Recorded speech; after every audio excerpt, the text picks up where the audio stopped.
Hey everybody, it's me, Angela Walters, and welcome to the first video in the Hello Spring video series. Throughout the 4-part video series, we're going to be quilting through the Hello Spring panels I designed just for the videos. We're going to talk about how to use spring-inspired designs, as well as how to turn our quilted masterpieces into some adorable projects. So whether you're a brand new machine quilter wanting to learn the ropes a little bit, or a quilter with more experience looking for some design inspiration, this video series is for you. To learn more about the video series or to get the custom panels, all you have to do is click the link in the description box below or visit quiltingismytherapy.com. Now in this first video, we're going to quilt the bigger Hello Spring panel. We're going to talk about quilting around the elements of the panel. We're going to use echoing to help separate those from the background filler, as well as how we can use designs to break up larger areas of background. So let's get to it. For this panel, I went ahead and chose 3 beautiful thread colors that are going to look great on the fabric. I went with a lighter pink and a lighter blue, and then a darker purplish blue color that's going to look great in the center. Today, I'm actually going to use a slightly darker shade of pink thread so you can actually see what I'm doing. I'm going to start by going around some of the elements in the design. I like doing this because it helps kind of get me warmed up with the quilting before I start doing all the other designs. With bright, bold, big, beautiful panels like this, the design is already there. All I have to do is quilt along the lines. Quilting along the outside of these elements is a great way to kind of define them and make them stand out. Plus, since I already have the lines to follow, it might be a great way to kind of ease into the quilting. The trick here is to look ahead of the foot in the direction that you're quilting. It can be really tempting to look directly at the needle, but think of it like driving a car. I want to look on ahead down the road so I can see where I'm going. And another thing, as you're outlining those elements, don't stress out too much about making them perfect. Even if that quilting comes off of that design a little bit, it's going to be fine. Eventually we're going to come back and put more things around it. But I will say, if the thought of doing this makes you nervous, you can totally skip this part. It's optional, of course. And as I'm working my way around some of these bigger designs, if I want, I can go ahead and add a little bit of detail in that area while I'm outlining. For instance, I could stop right here and just add a couple echo lines just to kind of help fill in that bigger area. Just something nice and basic to help hold that unquilted area down. We're going to see echoing several times throughout this video series, but I love how quilting that same shape a set distance away, whether inside or outside the element, is a great way to highlight that shape. And the fact that I can do that while I'm working my way around the outside just makes it a little bit more efficient. Once I'm done outlining that element with the quilting, I could either go ahead and start adding some echo quilting around the outside, or use traveling to get to the next element and do the same thing.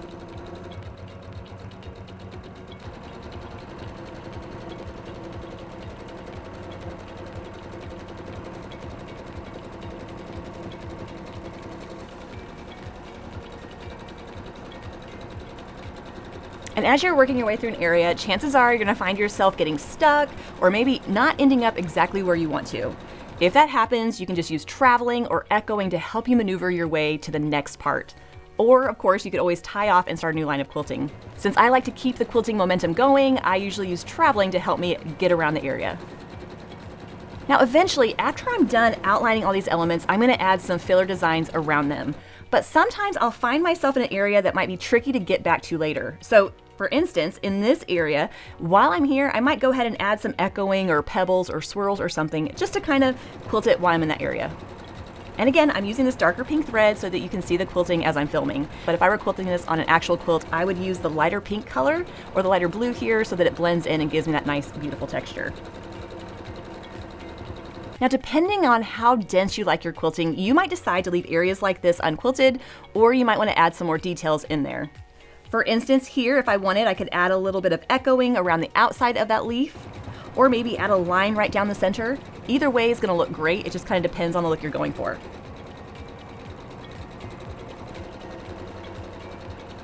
If you're newer to machine quilting, this part might seem a little stressful, but try to relax and try to enjoy the process. I know, it's easy for me to say, but sometimes when we're really tense and we're holding our breath and we're really kind of cringing on that quilt, it makes it actually harder to quilt. So try to relax, try to use a nice smooth motion, and trust that when you're done and it's all quilted, it's gonna look fine, I promise. The reason I like to outline the elements first is not only does it help kind of solidify them in place, but it kind of also helps stabilize my quilt sandwich. Sometimes jumping right in with a dense quilting or background filler can kind of make the quilt kind of shrink up in a different way. Now, it's not the end of the world if it does that, but this just kind of helps hold everything in place so I can come back and add more quilting to it. But like I've said, ultimately, there's no wrong way of approaching the quilt. You can go about it exactly how you prefer.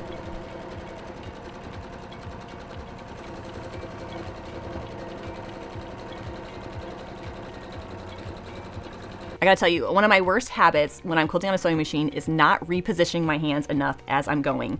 I kind of get in this mode where I don't want to stop and move my hands, so pretty soon I'm using my elbows to quilt.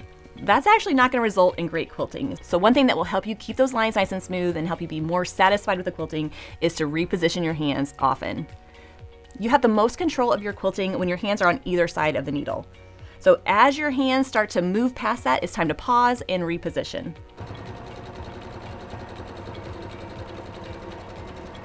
And when I reposition my hands, that means I need to stop quilting for a second and then begin quilting again, which can sometimes result in like a little bit of a bobble on my line. To avoid that, I try to never stop quilting in the middle of a curve. I like to wait till I'm at a point or somewhere where I'm going to change direction so it's not obvious. Now, if you're like thinking, Angela, I'm just working on the whole breathing and quilting thing, you can totally disregard that for right now. But just remember that where you reposition your hands can result in quilting that looks a little bit better.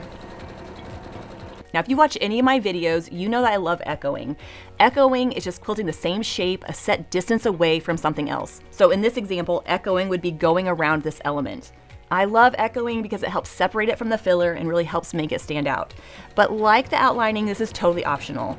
If I wanted to at this point, I could just add some filler designs in here, working my way around. But I love how echoing helps get me in those tighter areas, making it a little bit easier to quilt. So my echoing is a little bit more freeform. Sometimes there might be a couple echoes around something, sometimes there might only be one. I'm not sticking to a hard and fast rule, I'm just using it to help me maneuver my way around the area. So as you're quilting, try not to stress out too much about this.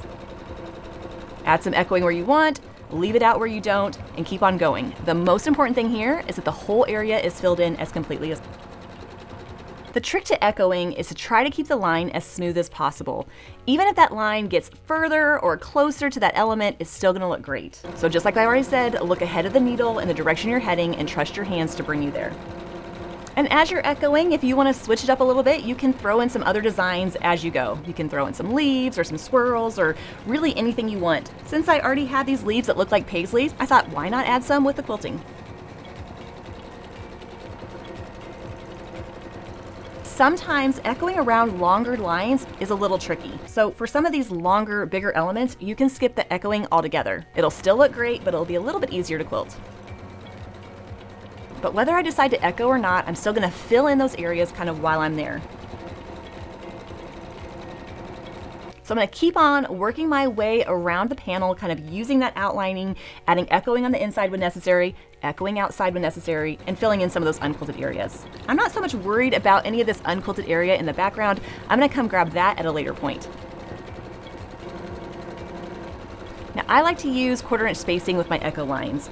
That's because I love to run the edge of the foot around that element, and that gives me about that 1/4 inch spacing. But if you don't like quilting that dense, you can just spread those lines out. You could make them a 1/2 inch apart or leave the echoing out altogether.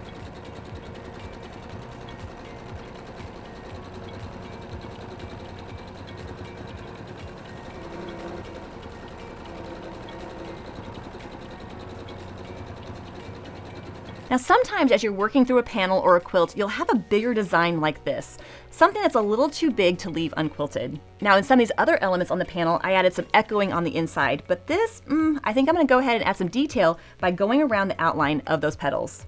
But just because I'm gonna go around the petals doesn't mean I have to go around every single part of the design.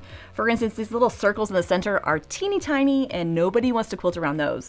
So in this area, I'm just gonna do a bigger kind of circle and then go right into my outlining. I still get a beautiful look to the center of that flower without having to go around all those teeny tiny details.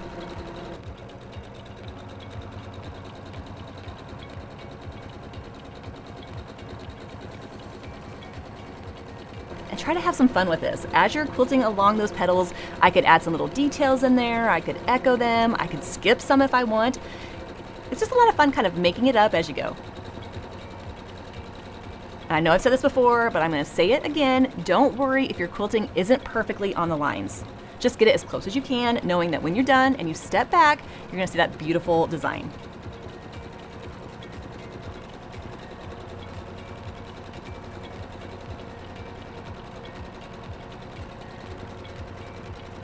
And when you're done, you have quilting that really kind of shows off some detail, using the flower as inspiration.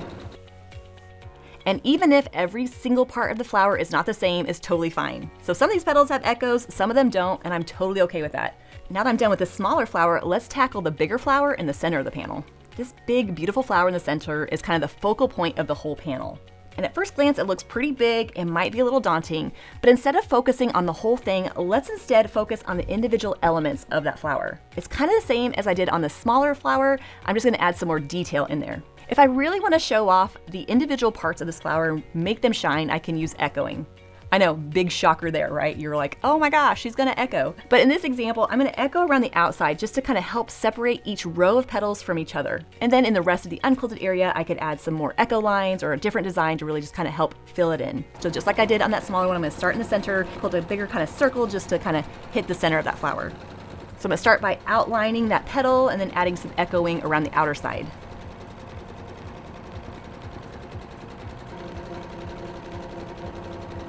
And since these petals are on the smaller side, I'm gonna leave this area unquilted and kind of let it pop out from the rest of the quilting.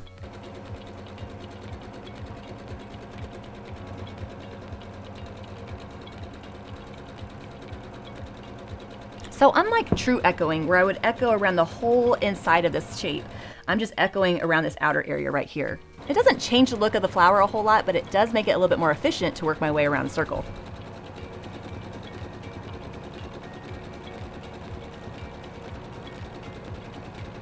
And depending on how I'm feeling, I might outline it, then echo, or I might echo it and then outline it. It really doesn't matter which order you do them.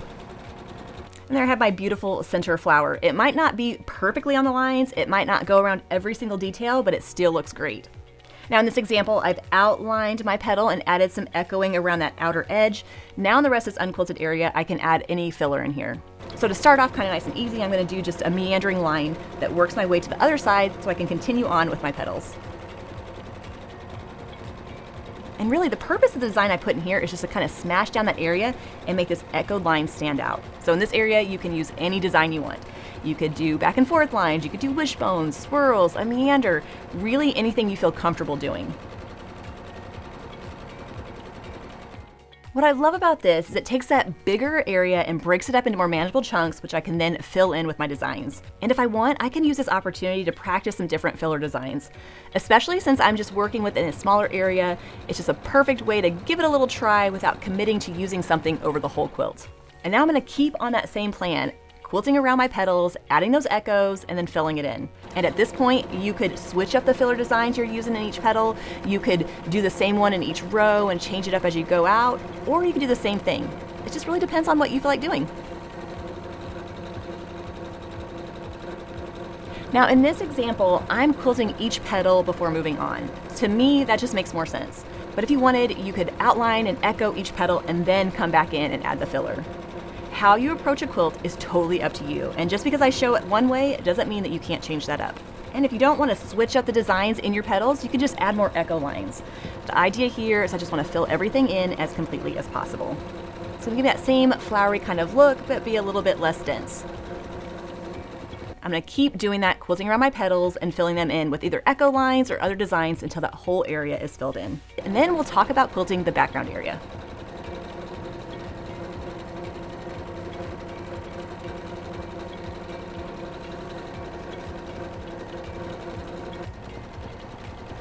And if you want an extra quilting challenge, try to force yourself to use as many different designs in these petals as you can think of. It's a great way to push yourself a little bit outside your boundaries while getting a little bit of your free motion quilting practice in. If you're worried about it being a little too much, using the same thread color and having the same spacing between the lines between all the designs will help keep the quilting from overwhelming your panel. It's still going to give you that nice, beautiful texture while also giving you a chance to try out some new and different designs.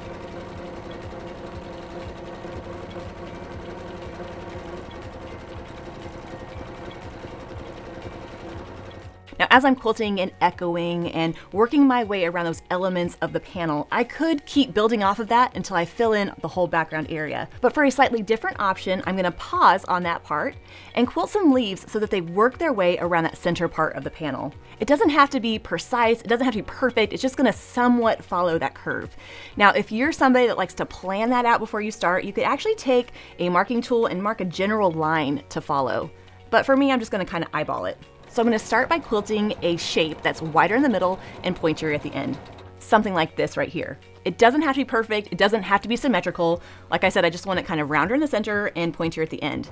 And then from there, I'm going to start echoing around the outside of it, kind of building up that shape. Of course, this doesn't look like your traditional, realistic kind of leaf. It's more of like a pointy kind of paisley. But I tend to like my quilting a little bit more simple in shape. But you can play around with that basic idea and change up the shape to give it a more leaf-like look. But from this point, I'm going to add my next leaf, just kind of branching off from that point right there, quilting that shape that's wider in the center and pointier at the end, and echoing around it. As I'm quilting those echo lines, I'm not bringing that quilted line all the way back to this point. As soon as the foot of my machine starts to touch a previously quilted line, I know it's time to pause and change direction. Not only will that make the quilting go a little bit quicker, but it will keep that thread buildup from drawing attention to that one area. Now, if I were quilting this as a meander, I would try quilting those leaves in all different directions.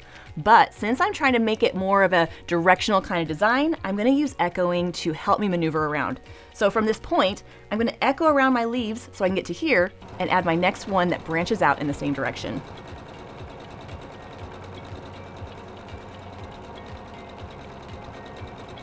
Then just like we did earlier, I'm going to echo around it 1 or 2 times. So I'm going to keep doing that, quilting my leaves so that they follow the same general direction.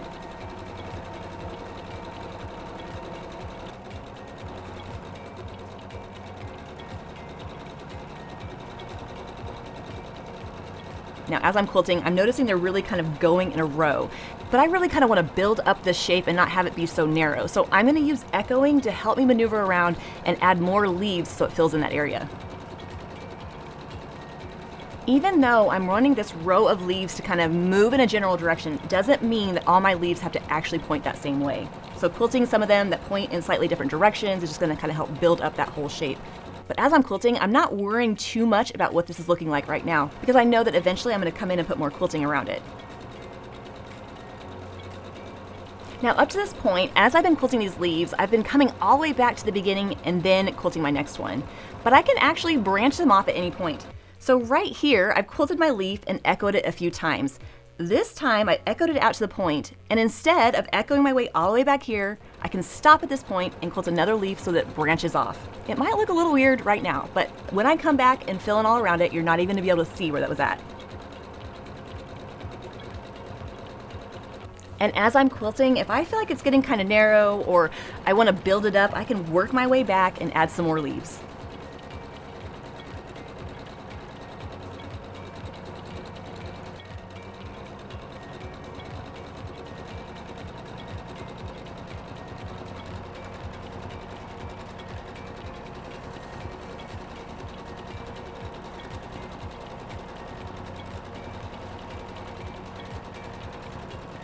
Now, as I'm quilting, I could either quilt these leaves so they make a complete circle around the outside of my panel, or I could just quilt them so they run into the edge, which is what I'm going to do here. It's still going to give it that nice kind of curvy look. I just don't have to worry about connecting it all the way around. But it's totally up to you. You could definitely do that if you like the look of that better. So I have the first part of my row of leaves here, kind of just going in this direction. And now that I've kind of finished this section, I can come back and fill in around it. And really, this is where quilting gets fun, because you could do the same kind of leafy design in here, or you could switch it up with a different filler. It's totally up to you. I think what I'm gonna do is do something different on both sides. On this side, closer to the corner, I'm just gonna add some more leafy kind of meandered, filling this in. And then in the area between the leaves and the main part of the panel, I'll do some different filler there. Now, as I'm working my way back, filling in the rest of this unquilted area, I'm using echoing to help me maneuver my way around. I'm just making sure that the whole area is filled in as much as possible. And I'm remembering that even if an individual leaf doesn't look perfect, it's gonna be fine, because once it's done, all I'm gonna see is that beautiful overall texture.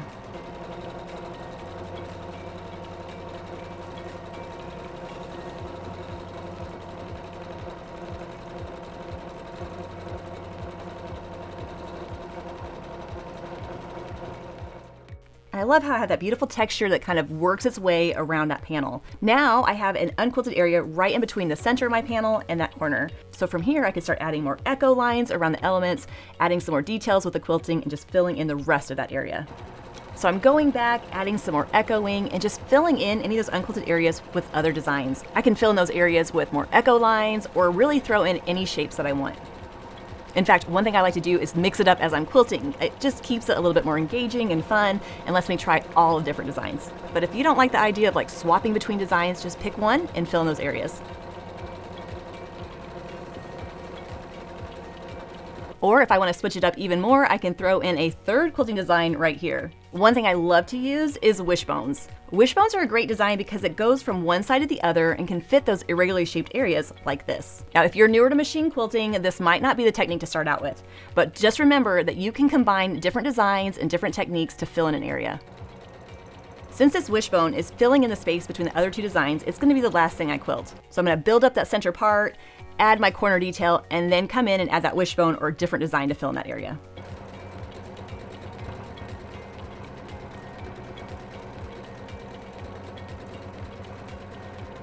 I just love how the different designs really kind of break up that area and give us a cool secondary pattern and a beautiful texture. Well, now that I have my quilting plan down, I'm going to continue doing that.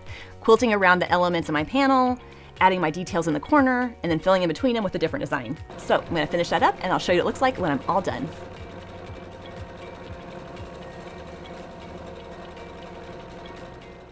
And this panel is finished. I'm just loving all the detail in the background area and how the echoing along the inside really makes that center flower pop.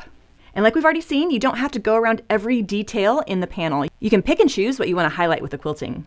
And to make the background areas a little bit more manageable, breaking them up into those smaller chunks, not only does it give a really cool look, but it also makes it a little bit easier to manage. Now check out the second panel that I quilted previously. I use the same techniques and designs that we learned in this video, except I use a thread color that matched the background fabric. Using a thread color that blends in with the fabric lets you see the texture of the quilting without overwhelming that beautiful panel. But no matter what designs you quilt on your panel or which color threads you use, I'm sure it's gonna look amazing when you're done. Now it's your turn. If you're quilting along with me on the Hello Spring panel I designed for the video series, go ahead and do that. Because in the next video, I'm gonna show you how to turn this adorable panel into some fun projects. Until then, everybody, happy quilting.